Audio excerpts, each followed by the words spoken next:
नमस्कार। आज हम बात करेंगे नी मेनिस्कस के बारे में। तो चलिए जानते हैं नी मेनिस्कस होता क्या है।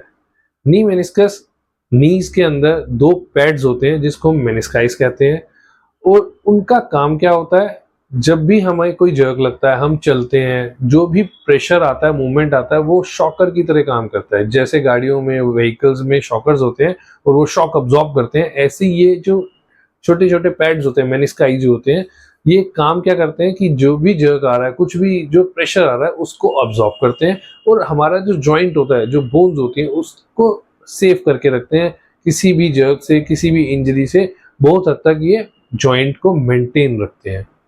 अब बात करते हैं कि इसकी इंजरी कैसे हो जाती है। फर्स्ट, कभी भी कोई एक्सीडेंट हो गया, कहीं हम गिर गए, फॉल हो गया, कोई भी इंजरी हो गई, तब हमारी मेनिस्कल इंजरी हो सकती है। अगर बेंडिंग हम ज़्यादा कर लेते हैं, एकदम जर्क से कर लेते हैं, ज़्यादा वेट उठा लेते हैं और उस टाइम ट्विस्ट हो गया पैर, तो मेनिस्कल इंजरी होने के चांसेस बनते हैं। और कई बार एज के साथ जब नी जॉइंट डिटोरिएट हो रहा होता है, अर्थराइटिस हो रहा होता है, उस टाइम भी मेनिस्काई टेयर हो सकता है। उस टाइम मेनिस्काई टेयर होने का सिर्फ एक ही रीजन होता है कि जॉइंट हमारा खराब हो रहा है। अब वो जो मेनिस्काई है उस पर इतना प्रेशर आ गया कि वो टेयर हो जाता है। अब बात करते हैं, अगर किसी को मेनिस्काई इंजरी है तो उसके सिम्टम्स क्या होंगे।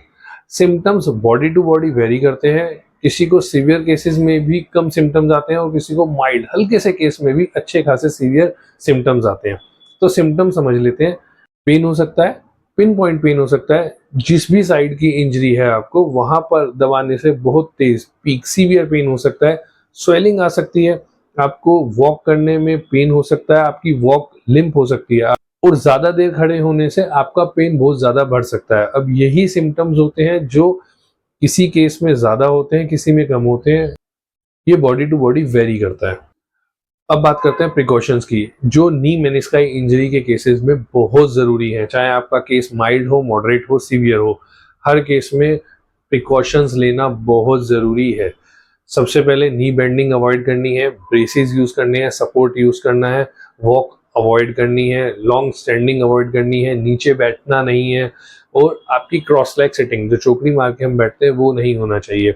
अब ये सब प्रिकॉशंस जो है, सारी ही प्रिकॉशंस में एक चीज कॉमन है, हमें इस मेनिस्काई की इंजरी पे प्रेशर जो आ रहा है उसको अवॉइड करना है। रीजन, जितना हम प्रेशर डालेंगे, जितना हम उसको और कंप्रेस करेंगे, उतना ज्यादा इंजरी बढ़ने के चांसेस हैं। अगर आप बॉडी को टाइम ही नहीं देंगे हीलिंग के लिए, अगर हम उसको आराम ही नहीं देंगे, तो वो हील नहीं होगी, ठीक नहीं होगी, इंजरी और बढ़ेगी, टेयर और बढ़ेगा, आपके सिम्टम्स, आपके इश्यूज और ज्यादा बढ़ जाएंगे।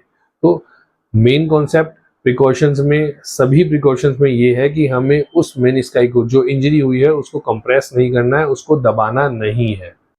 अब फाइनली हम बात करते हैं इसके ट्रीटमेंट की। इसका ट्रीटमेंट, जैसे मैंने आपको सिम्टम्स के लिए बताया, प्रिकॉशंस के लिए बताया, अगेन ट्रीटमेंट भी डिपेंड करता है कि आपकी इंजरी कितनी है और आपके सिम्टम्स क्या है।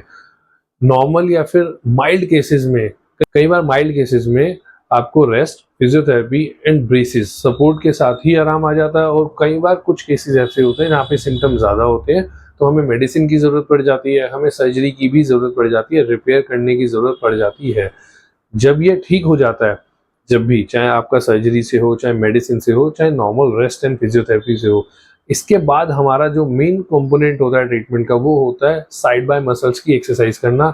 जो नी की मसल्स हैं उनको इतना स्ट्रॉन्ग करना कि जो इंजरी हुई है वो आगे तक मेंटेन रहे और हमें फर्दर सिम्टम्स ना आए।